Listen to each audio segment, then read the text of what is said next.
Confidence level দেখছিলাম। Sir চিঠি রচনা এইসব ধরুন স্যার। বেশ, তোরা যখন এতই চিঠি রচনা জানিস তাহলে ওখান থেকেই প্রশ্ন ধরি। নে ঘেটু, তুই বল, আগামী অক্টোবর মাসে তুই 2 দিন স্কুলে আসতে পারবি না, তার জন্য প্রিন্সিপালকে ছুটি মঞ্জুর করার জন্য একটা চিঠি লিখবি। তুই কি লিখবি বল। স্যার এ তো একদম সহজ স্যার।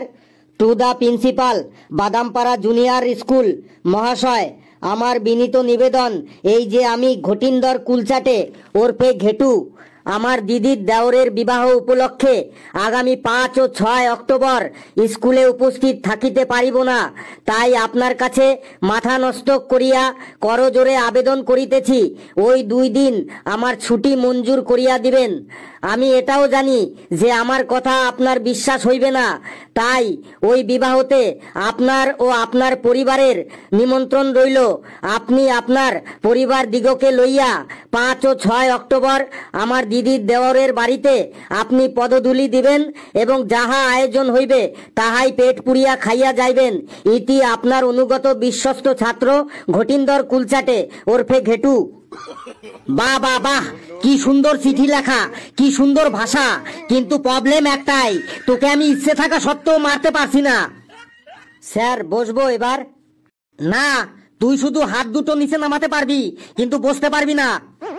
কালু তুই দাঁড়া, তুই বল তোর প্রিয় বন্ধু পটাইয়ের দাদু 151 বছর বয়সে মারা গেছেন, এই খবর তুই শুনে তুই পটাইকে তোর সমবেদনা জানিয়ে মানে তোর দুঃখ প্রকাশ করে একটা চিঠি লিখবি। তুই কি লিখবি বল।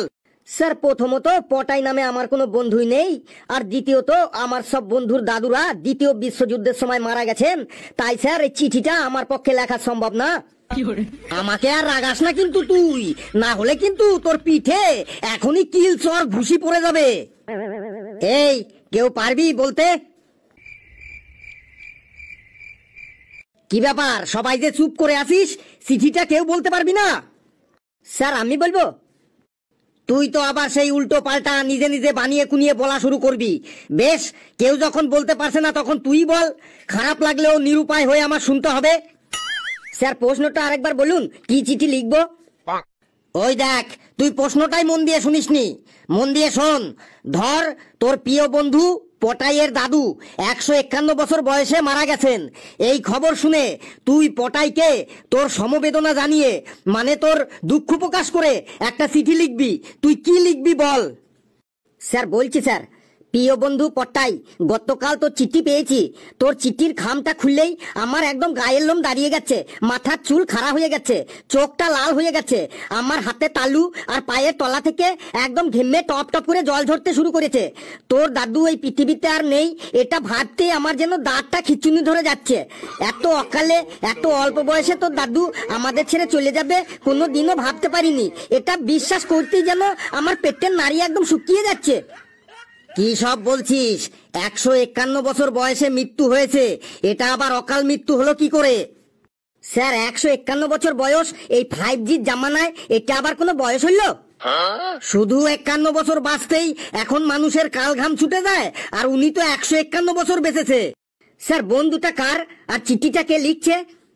বন্ধু তোর, আর চিঠিটা তুই লিখছিস। তাহলে আপনি শুধু শুনে যান। প্রিয় পটাই, তোর দাদু মানে আমারও দাদু। তোর মনে আছে করোনার সময় আমি যখন তোদের বাড়ি গিয়েছিলাম তখন দেখতাম করোনার ভয়ে দাদু ঘরের মধ্যে সব সময় মুখে চটের বস্তা বেঁধে থাকতো, আর প্রতি 10 মিনিট অন্তর অন্তর সাবান দিয়ে হাত ধুয়ে হাতে স্যানিটাইজার লাগাতো। তোর মনে আছে একবার দাদুর পানের ভেতরে সুপুরির বদলে ছোট ছোট পাথর ভরে দিয়েছিলাম, সেটা খেয়ে দাদুর দাঁত ভেঙে গিয়েছিল। তারপরে তোকে আর আমাকে দাদু ল্যাংটো করে মেরেছিল। আরো কত কথা স্মৃতি মনে পড়ে যাচ্ছে রে।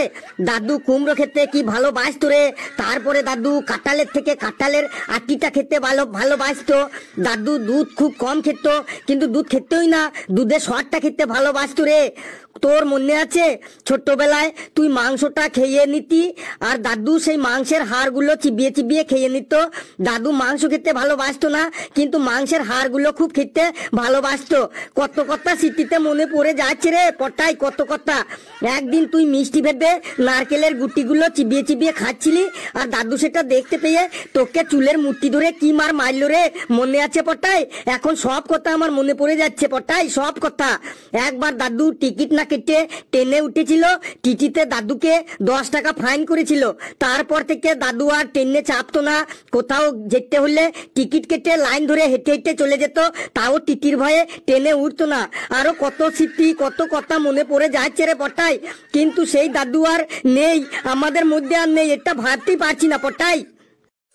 এই এই তুই থাম এবার, তোর কাহিনী তোর কাছেই রাখ, তোর আর বলতে হবে না।